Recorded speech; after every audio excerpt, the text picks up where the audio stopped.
Beyond good, beyond evil, beyond your wildest imagination.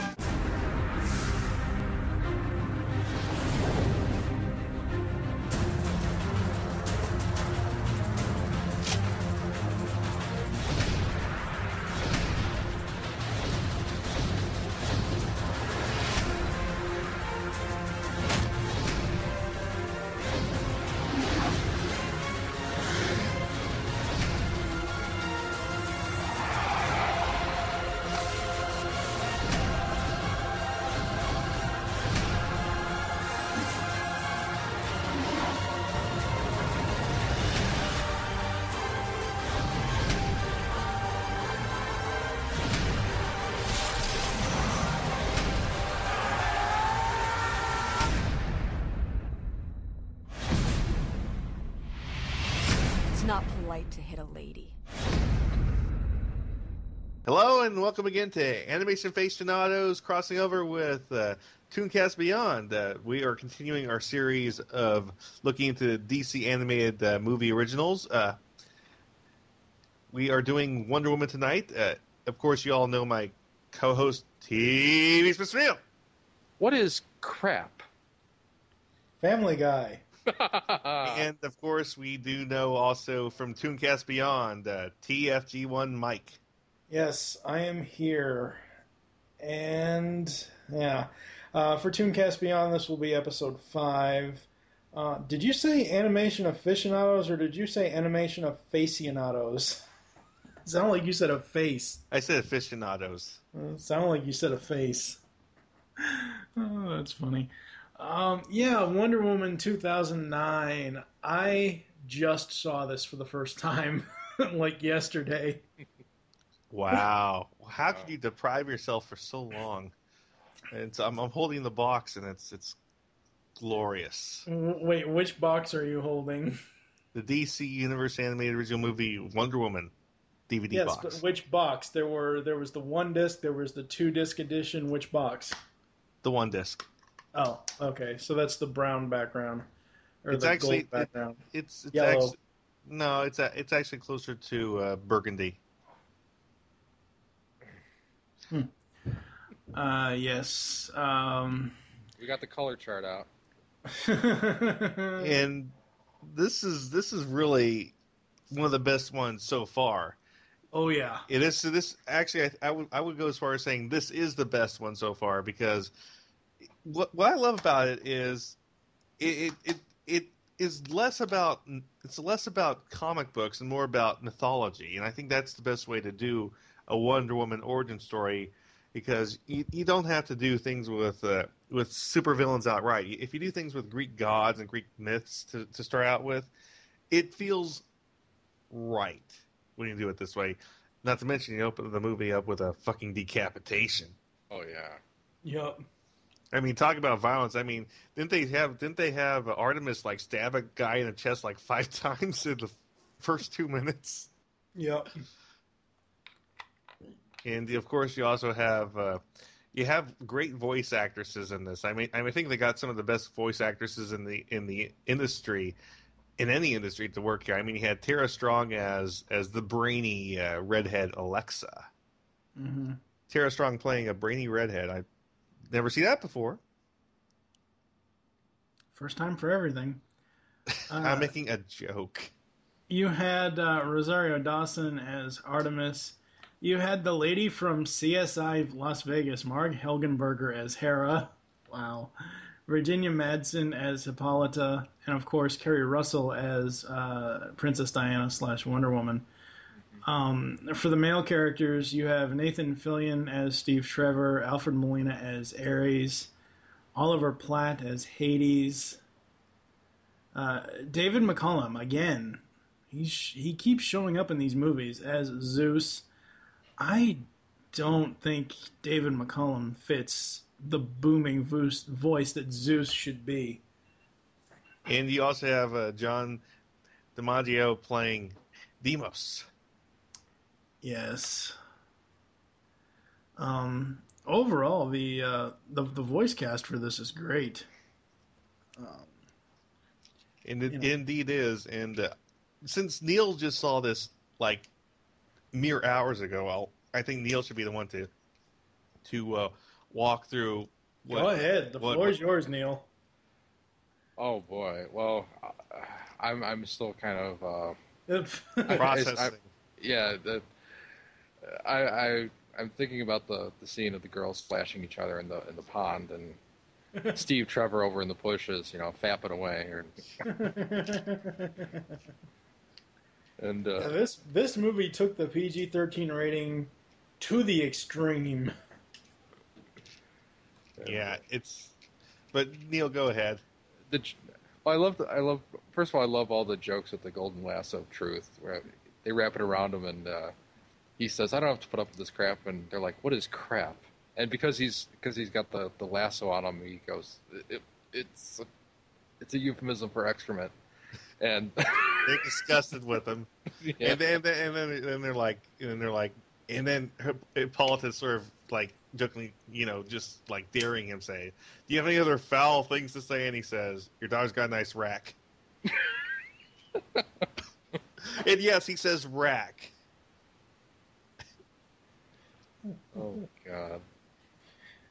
Oh God. I can only flash to a Steve Martin movie that I don't remember what the title of is. But one of his kids in the movie says, "Daddy, what's a rack?" "It's a country, son." Oh my God. And I'm still processing this. So well, from what I understand, a lot of this is based off of a screenplay that Gail Simone wrote, which was later rewritten to be an animated movie. It was actually Gail Simone, from what I understand from the story, wrote a screenplay for a live-action Wonder Woman film. And I could definitely see it. It's and definitely one thing I can see is from a 2-hour movie to a shorter animated movie, I can see where some trims were made. Like they didn't explain the invisible plane, and I imagine that if this was a longer movie, they would explain that they took Steve Trevor's existing plane and used Hephaestus to forge it into an invisible plane. That's how I would explain it away. yeah. Right. Yeah. This movie was just so well done. The animation on it is great. The voice cast is great. It tells a very solid story, and Steve Trevor as a sexist pig is kind of cool. I mean, that guy could not stop making horrible, very sexist, over-the-top jokes. I love that he takes her to a bar and tries to get her drunk, and she drinks him under the table. And she's like, "Yeah, I knew what you were trying to do." It's like she calls him a lightweight. And then you have one of the most badass and somewhat sexy fight scenes ever, where she's in that dress fighting Demos, and yeah. Oh yeah. And they're fighting and she's actually beating him up in a wading pool in a mall. You know what I found about Wonder Woman in animation, outside of New Frontier, both in the Justice League cartoon and in this, she looks a hell of a lot sexier fighting in civilian clothes than her own uniform. Well, that's because it leaves more to the imagination, and some people's imagination goes pretty far for them. Especially yours. Come on, you were open for that, Ben. Honestly, I think this is, I really enjoyed the hell out of Alfred Molina as Ares. I mean, he pulled it off great. Oh, he did. And he was business in the front and party in the back. He was rocking a pretty good bullet. Yeah. And also, the scenes with Hades were creepy. Yeah. I mean, I've never seen Hades this creepy before. I mean, when he was strutting around Ares' dead son in front of him, just to sort of see what he'd do. Yeah, wow, that was creepy as hell. Well, that's also a bit of a, magnificent bastard thing to do, because Ares still needs him, and. Mm-hmm. Yeah, I don't know. Are you still processing, Neil? Yeah, I'm trying to think of a way to describe the story, and I'm just kind of Going back to the pool. yeah, I'm going yeah. I keep getting distracted by all the kicking and awesome flips in the air and stuff like that. Well, it's very funny because I said earlier that this movie took the PG-13 rating to the extreme. Apparently, according to producer Bruce Timm, during post-production, many action scenes had to be edited after the first cut of the film received an R rating from the MPAA. Ooh, damn. Well, you would notice that when they did show the decapitation is always as a silhouette, and they showed the disembodied head, but it's a close-up shot of the head without showing, the actual cut area. Yeah.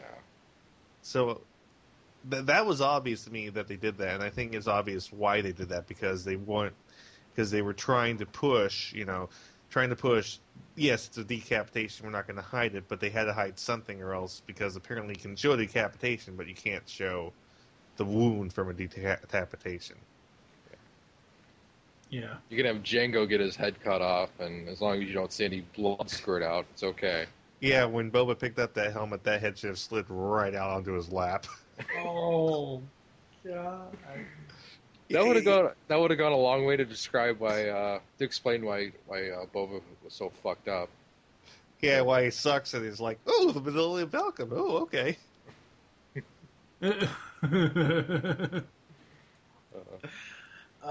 Took the wrong turn in that Star Destroyer and ended up in the trash by accident.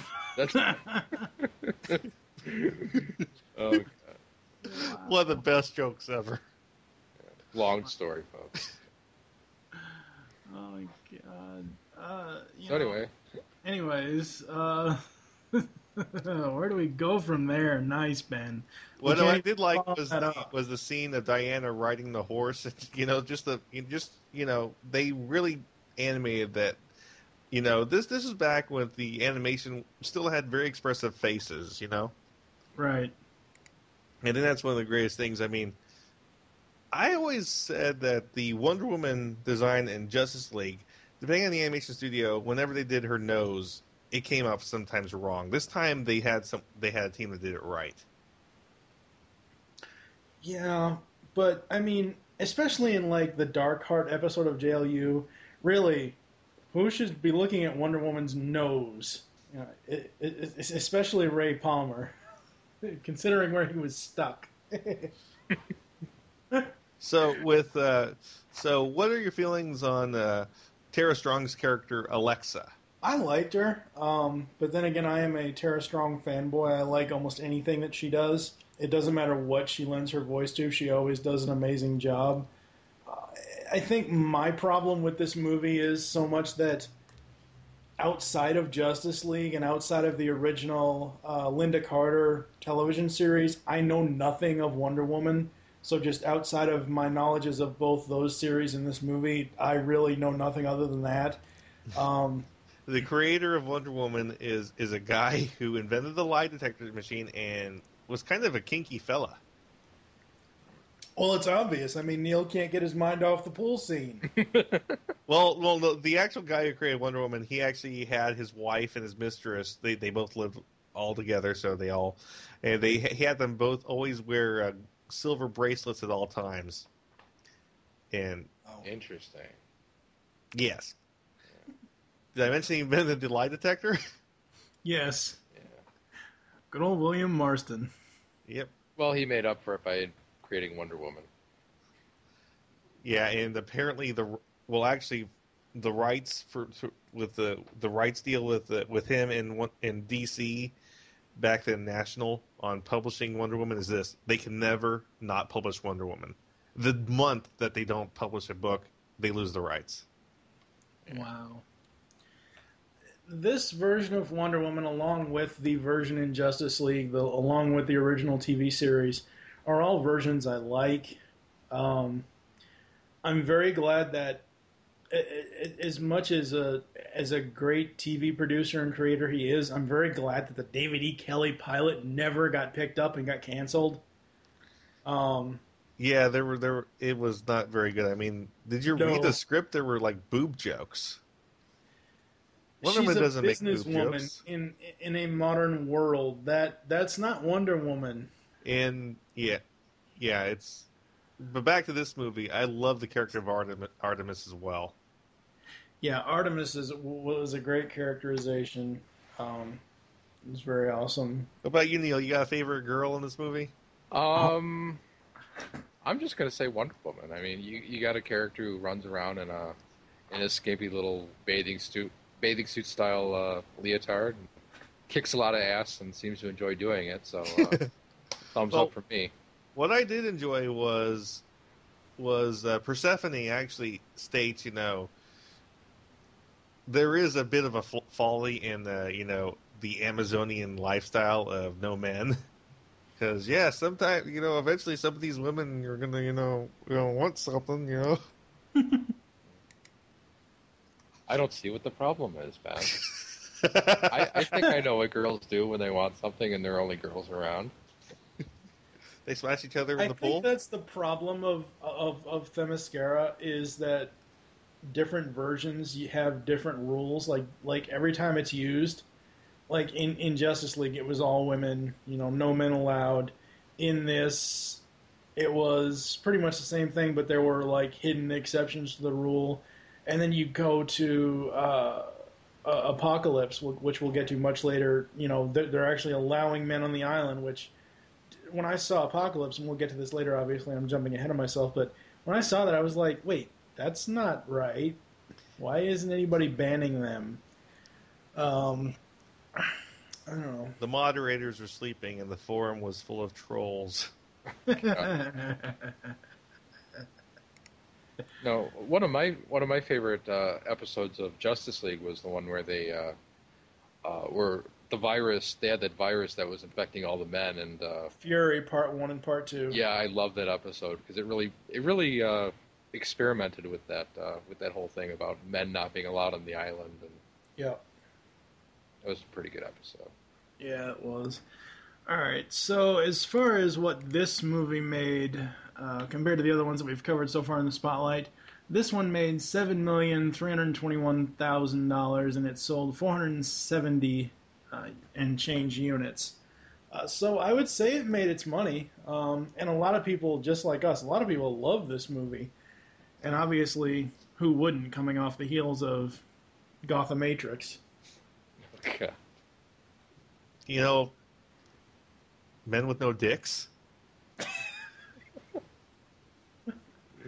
Oh, so Fez from that 70s show. Oh, I thought you were mentioning another Fez. Oh, He's God. gonna I heard that, you say man. Fez. I'm like, wait, you don't even know Fez, Mike?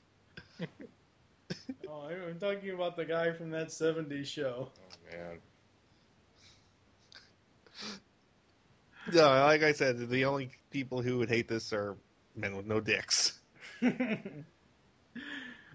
So what do we? Well, before we get into the rating, this movie started the trend of when they would do store exclusives, where DC approached Mattel of doing little mini statue figures that they would include in the Best Buy special editions. I actually have one of these from the Public Enemies DVD set. It's okay. It's a statue. I mean, it's a little mini statue. I mean, it's not even really an action figure. So, but that was a good way to promote the movie, I think. But one little note is this movie is the one that actually, from what I've read, this movie is the one that killed the Marv Wolfman, Teen Titans: The Judas Contract project, because the initial returns were way below what DC was expecting, and they decided to access and focus more on Batman and Superman related projects only. Which it doesn't really surprise me.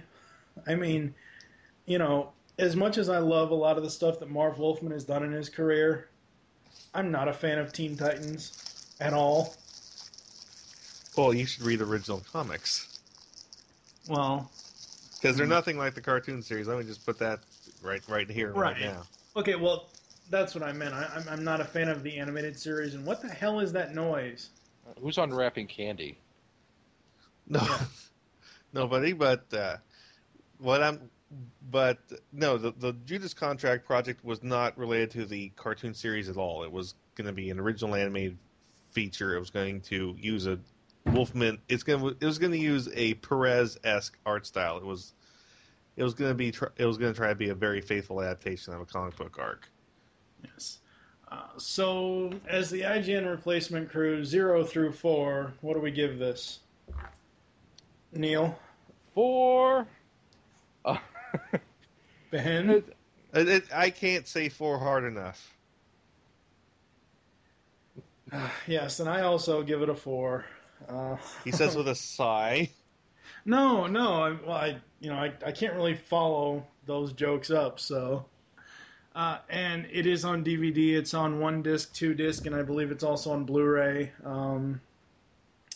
The 2 disc edition, I think, has a couple of Wonder Woman episodes from Justice League. I can't be for sure. I don't have it. I don't have the DVD in front of me, so I'm not too sure about that.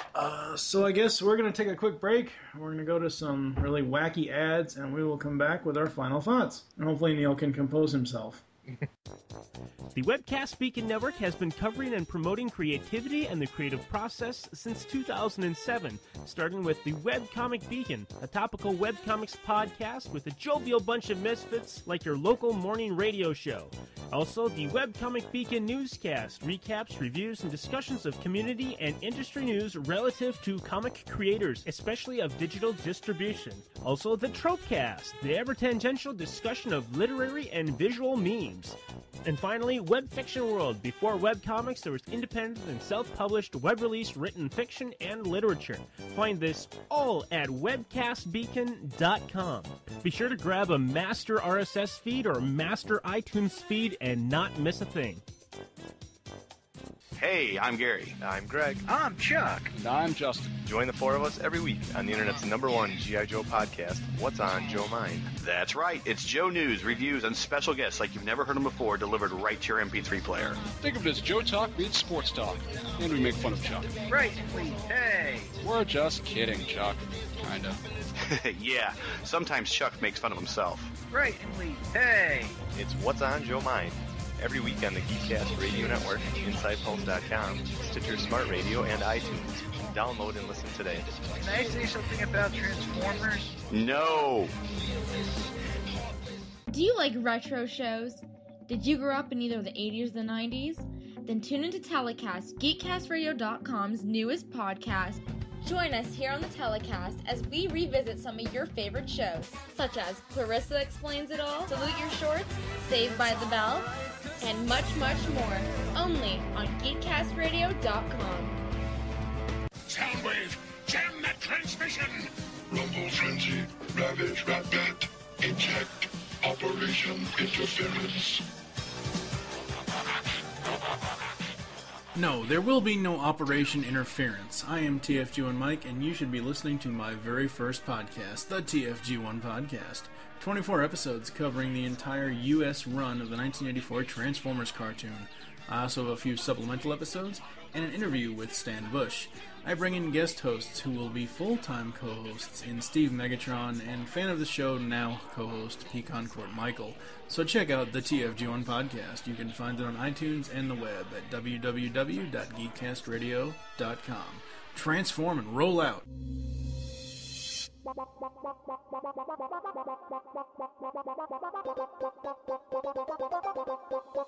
You can now hear the Geekcast Radio Network while on the go with Stitcher Smart Radio.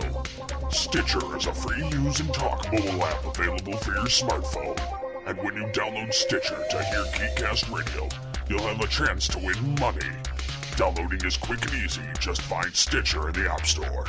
During registration, hit the promo code BOX and enter Geekcast Radio, all one word, to get automatically entered to win $100. The latest episodes of the shows will be waiting for you in your favorites. You'll get access to lots of other amazing shows too. Always available to you on demand, no syncing. It's Stitcher Smart Radio. Don't forget to enter promo code Geekcast Radio when you register.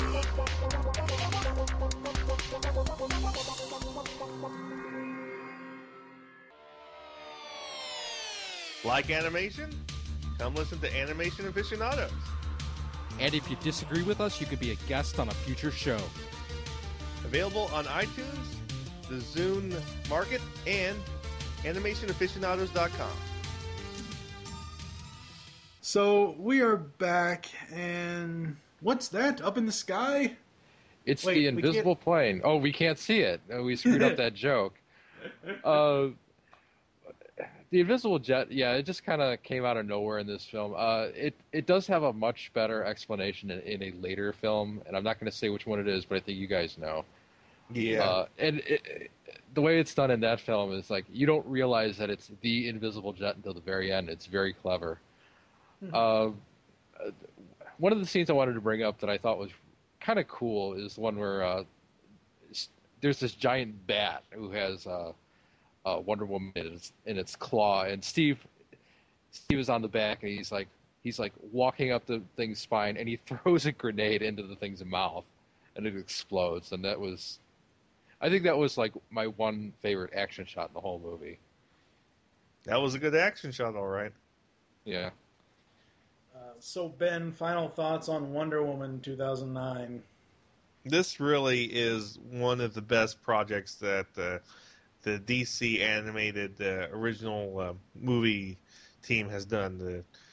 This really is. It just is near perfect with how the animation style is, the animation consistency, the character designs, the voice acting, the clever humor, the running gag of crap. I mean, the part where Ares grows big and is about to smash Wonder Woman, and Wonder Woman just looks up and says, "Oh crap." Come on. Everybody laughed when they saw that, right? That was wonderful. Yeah, that was so awesome. This movie, up to now, probably would be my number one pick out of all the ones that we've reviewed so far. Justice League New Frontier is like a close tie with this, but this one, just as Ben said, with the way the story is told, with the way the animation is, I much prefer it when they do full-on beginning, middle, end stories. No more of that breaking up different animation bullshit. This really is one of my favorites, and yeah, I don't always buy DVDs, but when I do, it's just Dos Equis. But in Wonder Woman. So thank you for joining us here on the ToonCast Beyond Animation Aficionados crossover. There are several ways for you to get in contact with us. Visit the websites, geekcastradio.com and animationaficionados.com. You can comment on each of the episode posts. Leave the show's feedback in iTunes. Please do this. As far as I know, with ToonCast Beyond, we're still having issues getting it into iTunes, but we will put directions on how to get it in there somewhere. Follow us on Twitter. The show names are ToonCast Beyond and A Aficionados. Mine is TFG and Mike.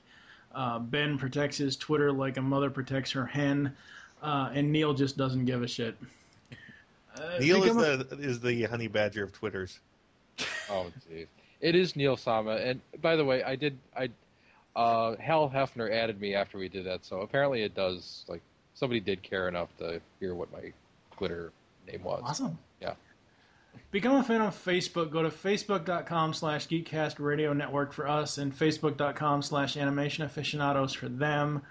Call our voicemail line, 502-526-5821. Tell us the show you're leaving the message for and your name.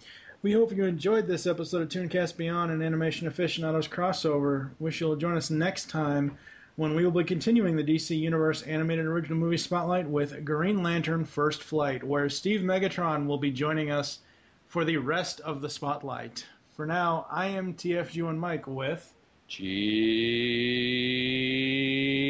Mr. Neil. And Ben the host.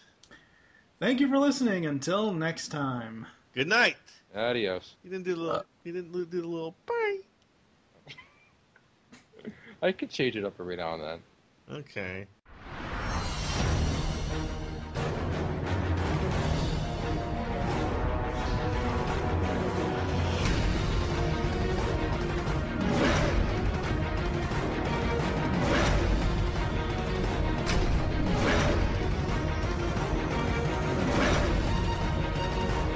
the ring. It has chosen you. Take it. You are now one of the protectors of the universe.